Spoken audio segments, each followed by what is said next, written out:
باقول لك إيه، مش حاسس إن معظم الأفلام الكوميدي تقريبًا قصصها كلّها بقت واحد أو قريّبة من بعض بشكل كبير أو مش قريّبة، في بعض القصص بقت مبتذلة وغبية جدًا، بس لو رجعت ل2005 هتلاقي إن نزل فيلم سابق عصره بشكل مش طبيعي اسمه الحاسة السابعة، وأنا جاي النهارده أقول لك ليه فيلم الحاسة السابعة هو أصيع فيلم كوميدي اتعمل في مصر. الفيلم ده وقت نزوله سقط في شباك الإيرادات سقطة غريبة جدًا، لدرجة إن أنا وأنا باحضّر الحلقة دي أنا مش لاقي ولا مصدر يوثّق هو جاب قد إيه فلوس، بس المصادر كلّها بتقول إن إيراداته كانت وحشة جدًا، وطبعًا الأفلام الكوميدية اللي كانت بتنافسه نجحت أكتر بكتير زي بوحة لمحمد سعد اللي جاب 26 مليون جنيه في 2005 وكان أعلى إيرادات للسينما المصرية، أو السفارة في العمارة لعادل إمام اللي جاب تقريبًا 17 مليون جنيه، وده مفهوم لإن دي أفلام نجوم، كده المتفرج بيحبهم وواثق إن هو داخل يتبسط بالنجم اللي هو بيحبه ومش مهم الفيلم بيقول إيه، بس أنت عامل لي فيلم ببطولة ابن فاروق الفيشاوي ومخرج ما حدش يعرف اسمه أول مرّة يخرج اسمه أحمد مكي، حرفيًا ما حدش كان عنده الجرأة إن هو يخش يدّي الفيلم ده فرصة ويدفع فيه فلوس،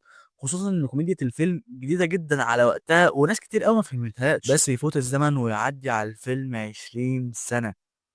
ثانية الفيلم ده أكبر مني، المهم إن الفيلم أخد جزء كبير من التقدير والإشادة من الناس، واتشهر منه كذا مشهد زي بالسم، لا بالقتال، لا بالسم، لا بالقتال، أو إيه ده! في كتير زيي. الفيلم هو الفيلم الوحيد اللي من إخراج أحمد مكي، كفيلم روائي طويل يعني، وبصراحة شغل مكي في الفيلم ده عظيم جدًا، والأحلى إن الكوميديا الإخراجية هي أكتر نوع كوميديا واخدة حقها في الفيلم، يعني مثلًا المشهد اللي يحيى أو أحمد الفيشاوي بيحكي قصته للدجال، مخرج تاني كان ممكن يخلّي الفيشاوي عمّال يتكلّم ويلِت ويعجن وبيقول إفيهات في النُص اللي هي نُكت يعني، بس مكي قرر إن هو يحكيها بمشاهد صغيّرة flashback فيها كوميديا إخراجية عظيمة بمشاهد بسيطة جدًا، وبرضه من الحاجات الصايعة فشخ اللي مكي عملها إن هو طول الفيلم بيمهِّد لك إن علي صاحب يحيى ده بتاع بنات بقى وكل البنات بتحبك، كل البنات حلوين، بس أول ما يحيى بيبدأ يقرأ الأفكار بيعمل لك المشهد العظيم ده. طب يا بوسي، هديكي فرصتك، احكي لي يا ستي. لحد امتى هفضل امثل اني بكلم نسوان وانا ما عنديش خط اساسا؟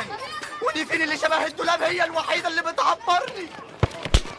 وكمان مكي ما كانش مخرج بس، مكي هو اللي عامل الدوبلاج لمشاهد الصينيين وكذا مشهد تاني في الفيلم، وعاملهم بشكل بيضحك فشخ وأيقوني، لو ركزت هتلاقي إن مكي متأثّر بستايل المخرج كوينتين تارانتينو، بالذات في مشاهد التدريب اللي شبه فيلم كيل بيل جدًا، وده ما يقولش إن هو سارق، بالعكس هو من حُبّه في تارانتينو قرر إن هو يعمل له حاجة شبه الshout out كده ويعيد كده اللي هو كان عامله، وكمان مكي طلّع الفيلم ده بطابع نوعًا ما غربي شوية ويعتمد على نوع كوميديا لسه بيستخدمه لحد دلوقتي وهو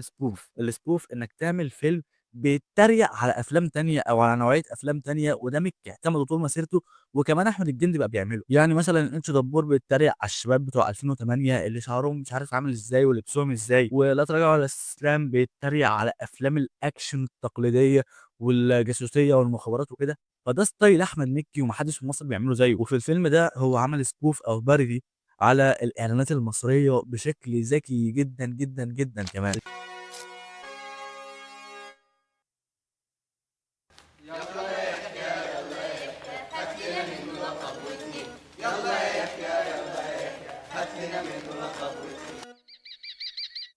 يلا يا يحيى يلا يا يحيى هات لنا منه لقب واتنين. الفيلم ده في الأول اتعرض على أحمد حلمي، ومكي كان متمسك بيه جدًا وعايز حلمي هو اللي يعمل يحيى، بس في الآخر ما بيوصلوش لنتيجة، ما خلاص ما فيش صيغة تفاهم بينهم، وبعد تدوير على بطل جديد وشخص لايق بجد على الدور يروح لأحمد الفيشاوي، وبلا شك ده واحد من أجمل وأحلى أدوار الفيشاوي، وخلاني مش قادر أتخيل حلمي أو أي ممثل تاني في الدور مكانه. الفيشاوي عمل للدور حالة وطعم غريب، بقصة شعره العجيبة اللي كان عاملها دي، وريأكشناته، وحتى لمّا الفيلم دخل في حتّة دراما، فيشاوي عملها بشكل حلو أوي، وأكتر حاجة عجبتني في أداؤه الدرامي حيرته ما بين إن هو عنده قوة ممكن تغيّر حياته، وما بين إن هو ما يبقاش غشاش ويبقى راجل وناجح بجد قدّام نَفْسه مش مجرّد قدّام الناس، وبصراحة الفيلم ما فيهوش إضاءات تانية قوية ممكن أشيد بيها، مثلًا يعني عبد الرحمن أبو زهرة أو عبد الله مشرف الاتنين كانوا كويسين جدًا وضحّكوني، وبمناسبة عبد الرحمن أبو زهرة هو عمل مشهد حلو جدًا مع فيشاوي في الجامع، المشهد ده مكتوب حلو، إخراجه حلو وبيحفّزك كده، مشهد ممتع.